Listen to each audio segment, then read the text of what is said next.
Students, previous lecture में हमने 7.1 के क्वेश्चन नंबर 13 तक काम किया था। तो नेक्स्ट हमारे पास है क्वेश्चन नंबर 14।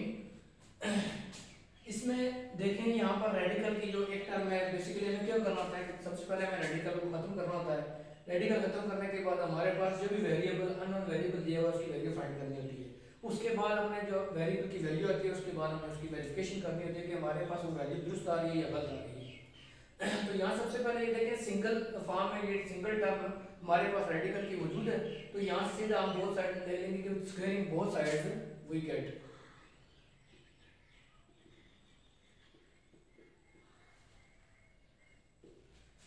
यहाँ से लिखेंगे स्क्वायर रूट 3t माइनस 12/5 इसका whole square is equal to 3 का स्क्वायर। ये स्क्वायर और स्क्वायर रूट काट देंगे, यहाँ से आ जाएगा ये 3t minus 12/5 is equal to 3 का स्क्वायर आपके पास आ जाएगा ये 9। अब यहाँ पर 3t माइनस 12 ये ओवर के ऊपर है। t की वैल्यू वेरिएबल की वैल्यू निकालने के लिए हमारे पास है ये जो डिवाइड है और 5 है, ये पहले सबसे पहले खत्म करना पड़ेगा। इसको जब तक आप खत्म 5 को दूसरी साइड पर लेकर नहीं जाएंगे तब तक आप t की वैल्यू नहीं निकाल सकते। तो सबसे पहले आप 5 डिवीजन में जो भी होता है, जब आप किसी वेरिएबल की वैल्यू निकाल रहे होते हैं तो हमारे पास ये असूल होता है कि डिवाइड में जो सबसे पहले है, हमें अगर होल के नीचे डिवाइड आ रहा है सबसे पहले डिवीजन वाले टर्म को दूसरे को लेकर जाएंगे, उसके बाद हम वेरिएबल की वैल्यू फाइंड कर सकते हैं। तो यहाँ पर डिवीजन में 5 है, सबसे पहले 5 को दूसरे को लेकर जाएंगे तो ये आपके पास आ जाएगा 3t minus 12 is equal to 5 यहाँ पर डिवाइड हो रहा है, दूसरी साइड पे जाकर आ जाएगा ये 9 मल्टीप्लाई 5, ये 9 के साथ मल्टीप्लाई हो जाएगा। ये आ गया 3t minus 12 is equal to ये आ जाएगा 45। अब ये माइनस का t जब आप लेफ्ट राइट साइड पर लेकर जाएंगे तो ये प्लस का t हो जाएगा। 3t is equal to 45 plus 12 ये आपके पास आ जाएगा 57। 3t is equal to 57। अब यहाँ से आपने वेरिएबल t की वैल्यू फाइंड करनी है। 3 इसके साथ मल्टीप्लाई हो रहा है, जब दूसरी साइड पर जाएगा तो ये क्या हो जाएगा, डिवाइड हो जाएगा। ये आ जाएगा t is equal to 57/3, t is equal to 313 और 19 3 और 57 होता है, तो ये आ जाएगा t इज इक्वल टू 19। अब यहाँ पर हम वेरिफिकेशन करते हैं इसकी।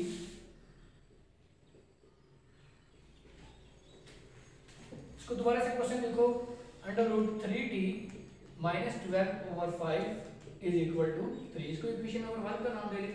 अब देखेंगे put t is equal to 3 t is equal to 19 in equation 1। तो यहाँ पर t की जगह आप 19 पुट कर रहे हैं। 3 into 19 माइनस 12/5 इसके ऊपर होल अंडर रूट है इज इक्वल टू 3। ये आपके पास मल्टीप्लाई होगा, आ जाएगा 57 माइनस 12/5 इज इक्वल टू 3। या 57 में से माइनस 12 करेंगे तो ये आपके पास आ जाएगा 45/5 इज इक्वल टू 3। 5 और 5 और 9 545 ये आपके पास आ जाएगा under root 9 is equal to 3। 9 3 का स्क्वायर होता है तो आप इसके लिखेंगे 3 का स्क्वायर ये अंडर रूट और ये 3 स्क्वायर और स्क्वायर रूट कर देंगे यहाँ से, ये आ जाएगा 3 इज इक्वल टू 3। तो अब ये कह सकते हैं कि t is equal to 19 is the required solution set of the given radical equation. Next हमारे पास है क्वेश्चन नंबर 15। तो यहाँ पर हमें क्योंकि रेडिकल को खत्म करना है, रेडिकल को खत्म करने के लिए जो भी इसके साथ कांस्टेंट ऐड या सब्ट्रैक्ट हो रहा होता है हम उसको इक्वल के दूसरे पर लेकर जाते हैं। फिर रेडिकल जब इक्वल के एक साइड पर अकेला हो जाता है तो उसके बाद इसका हम स्क्वायर लेकर इसका खत्म कर देते हैं रेडिकल। तो यहाँ पर देखेंगे हम अंडर 5x इसको अकेला करने के लिए -7 दूसरी साइड पर लेकर जाना पड़ेगा। ये आपके पास आ जाएगा -9 माइनस का 7 दूसरी साइड पर जाएगा तो ये प्लस का 7 हो जाएगा। ये आपके पास आ गया under root 5x is equal to -9 जब प्लस 7 आप करेंगे ये आपके पास आ जाएगा -2। अब एक साइड पर रेडिकल वाली टर्म के लिए हो गई है तो अब लिखेंगे आप squaring both sides we get. इसका स्क्वायर लेकर आप दोनों साइडों पर तो इसको सॉल्व कर लेंगे। ये आ जाएगा अंडर रूट 5x का whole square is equal to -2 का स्क्वायर। ये स्क्वायर की रूट कर देंगे, यहाँ पर आ जाएगा ये 5x, ये -2 है इसका स्क्वायर है। ये से पहले भी बात हो चुकी है चैप्टर नंबर 7 में। जब भी आपके पास इंटू के अंदर माइनस आ रहा हो उसके ऊपर इवन पावर हो आपके पास तो ये हमेशा अंदर वाला जो माइनस है वो प्लस में तब्दील हो जाता है। ये -2 का स्क्वायर था तो 2 का स्क्वायर हमारे पास 4 होता है तो ये प्लस का 4 आ जाएगा आपके पास। अब यहाँ से x की वैल्यू निकाली है तो x इज इक्वल टू आपके पास आ जाएगा 4 डिवाइडेड बाय 5, क्योंकि 5 इधर मल्टीप्लाई होता है, जब दूसरी साइड पर गया ये क्या हो गया, डिवाइड हो गया। अब हम इसकी वेरिफिकेशन करते हैं कि हमारे पास ये आंसर इसका बराबर आ रहा है कि नहीं आ रहा, दोनों साइडें बराबर आ रही है कि नहीं आ रही है। इसको दोबारा क्या लिखें फिर हम वेरिफिकेशन,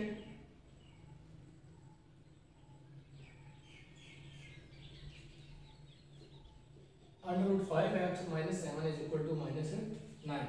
अब यहाँ से x किया, इसको इक्वेशन नंबर 1 का नाम दे दें, लिखें put x is equal to 4 और 5 इन इक्वेशन 1। यह आ जाएगा 5 इंटू 4 और 5 -7 इज इक्वल टू -9। ये 5 और 5 काट गए तो यहाँ पर 100 में 4 बच गया, -7 इज इक्वल टू -9। 4 2 का स्क्वायर होता है, -7 इज इक्वल टू -9, ये 2 और स्क्वायर रूट कट गया आपस में, ये आ गया 2 - 7 इज इक्वल टू -9। ये -7 में से आप 2 निकालेंगे तो ये आपके पास बचेगा -5 और ये नॉट इक्वल टू -9। तो आप ये कहेंगे कि x इज इक्वल टू 4 और 5 is not solution set of the given radical equation. या फिर आप इसको ये भी कह सकते हैं कि ये आपके पास एक एम्प्टी सेट है, इसका सॉल्यूशन सेट क्या है, एम्प्टी सेट है। ये भी कह सकते हैं कि not solution set of the given radical equation, या फिर आप इस तरह इसको लिख सकते हैं कि solution set is equal to ये एम्प्टी सेट।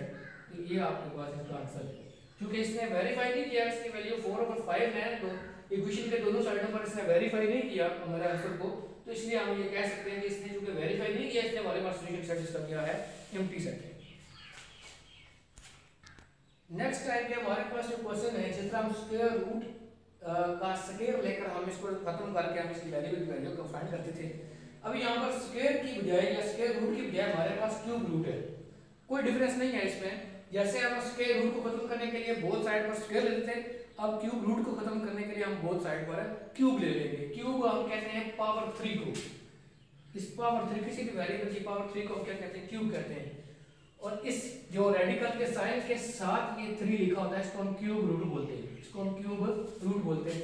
तो यहाँ पर चूंकि हमारे पास सिंगल क्यूब की शक्ल में, सिंगल टर्म की शक्ल में क्यूब रूट मौजूद है, तो यहाँ से हम क्या करेंगे, square taking cube on both sides, इसका आप दोनों साइडों पर क्यूब ले लेंगे, तो यहाँ पर ये आ जाएगा क्यूब रूट x + 1 इसका whole cube is equal to 5 का क्यूब। ये क्यूब और क्यूब रूट आपस में कट जाएंगे, जिस तरह स्क्वायर और स्क्वायर रूट आपस में कट जाते थे, इसी तरह क्यूब और क्यूब रूट आपस में कट जाते हैं। ये आपके पास आ जाएगा x + 1 और ये 5 का 3, 5 × 5 × 5, 5 का 3 का मतलब ये होता है कि 5 को आपने 3 बार मल्टीप्लाई करना है। ये आपके पास आ जाएगा x + 1 और ये आपके पास आ जाएगा 125। यहाँ से आपने x की वैल्यू फाइंड करनी है, तो 1 दूसरी तरफ पर शिफ्ट करेंगे तो ये आपके पास आ जाएगा x = 125 - 1, x = आपके पास आ जाएगा ये 124। अब इसकी वेरिफिकेशन करेंगे, तो वेरिफिकेशन के लिए आप दोबारा से क्वेश्चन लिखें, cube root x + 1 is equal to 5। तो यहाँ पर x की जगह आप इसकी वैल्यू पुट कर लें, x आपके पास है 124 + 1 इज इक्वल टू 5। तो यह आपके पास आ जाएगा क्यूब रूट आपके पास आ जाएगा 124 + 1 आपके पास आ जाएगा 125 इज इक्वल टू 5। 125 हमने अभी यहाँ पर सॉल्व किया था कि 125 ये 5 की 3 होता है, 5 की 3 इज इक्वल टू 5। ये 3 और ये क्यूब रूट, ये क्यूब और क्यूब रूट आपस में कट जाएंगे, तो 5 इज इक्वल टू 5 आ जाएगा यहाँ पर। दोनों साइडों को x इज इक्वल टू 124 ने सेटिस्फाई कर दिया, तो इसलिए हम कहेंगे कि x is equal to 124 is the solution set of the given radical equation. Next हमारे पास सेम तरह की एक और आपके पास क्यूबिक इक्वेशन है, cube root 3x - 2 is equal to 4। तो यहाँ पर भी क्योंकि ये इक्वल के एक साइड पर सिंगल क्यूब की हालत में हमारे पास टर्म मौजूद है, तो इसको हम लिखेंगे taking cube on both side. तो यहाँ पर इसका हम क्यूब रूट 3x - 2 का क्यूब ले लेंगे इज इक्वल टू 4 का क्यूब। ये क्यूब और क्यूब रूट आपस में काट जाएंगे, तो यहाँ पर आ जाएगा 3x - 2 और 4 का क्यूब आपके पास होता है 4 × 4 × 4। 3x - 2 4 4 16 16 और 4 क्या आपके पास हो जाता है 64। तो यहाँ पर आपने चूंकि -2 दूसरी साइड पर लेकर जाएंगे, आपने x वेरिएबल की वैल्यू फाइंड करनी है। -2 जब दूसरी साइड पर जाएगा तो ये आ जाएगा +2, ये 64 +2 हो जाएगा। 3x = 64 और 2 आपके पास आ जाएगा ये 66। अब 3x वेरिएबल के साथ मल्टीप्लाई हो रहा है, दूसरी साइड पर 3 जाएगा तो ये डिवाइड हो जाएगा। x = 66/3, तो ये आपके पास आ जाएगा x = 22। अब इसकी वेरिफिकेशन करते हैं कि हमारे पास x = 22 इक्वेशन को सेटिस्फाई कर रहा है कि नहीं कर रहा। तो यहाँ पर हम लिखेंगे वेरिफिकेशन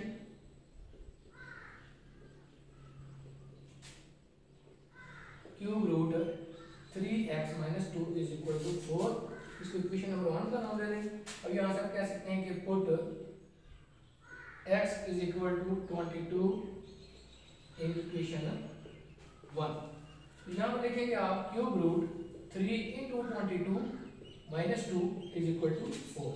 यहाँ पर फिर आ जाएगा 3 × ये आपके पास आ जाएगा 22 को जब 3 के साथ मल्टीप्लाई करेंगे 66 आ जाएगा, -2 = 4। क्यूब रूट 66 में से जब आप 2 निकालेंगे तो ये आपके पास आ जाएगा 64 = 4। क्योंकि अब यहाँ पर बाहर आपके पास क्यूब है तो क्यूब रूट है, तो क्यूब के साथ ही क्यूब रूट कर सकता है। तो 64 आपके पास है क्यूब की शक्ल में कैसे आ सकता है, ये 4 के साथ आपके पास आ जाएगा 64, फिर 4 के साथ ये 4 जब आप मल्टीप्लाई करेंगे तो ये आपके पास 16 आ जाएगा। तो ये आपके पास आ जाएगा 4 का क्यूब और इसके ऊपर क्यूब रूट = 4। 64 का हमें क्यूब क्यों हमने बनाया, इस क्यूब रूट को काटने के लिए हमने 64 का किसी ऐसे डिजिट का क्यूब हमने बनाया ताकि हम उस क्यूब के साथ इस क्यूब रूट को काट सके। तो 64 ये 4 का क्यूब होता है और ये इस क्यूब के साथ क्यूब रूट कट जाएगा, तो 4 = 4 हमारे पास है। ये वेरिफिकेशन इसकी हो गई है। तो हम ये कह सकते हैं कि x = 22 is the required solution set of the given radical equation. Students, आज के लेक्चर्स में हमने कुछ स्क्वायर रूट वाले क्वेश्चन और कुछ क्यूब रूट्स वाले क्वेश्चन किए हैं और हमने क्यूब रूट वाली 2 एग्जांपल्स किए हैं, एग्जांपल नंबर 5 और एग्जांपल नंबर 6। तो हमारे पास 3-4 क्वेश्चन एक्सरसाइज के बाकी हैं 7.1 के। तो नेक्स्ट लेक्चर हम उसको कंप्लीट करेंगे। तब तक के लिए अल्लाह हाफिज़।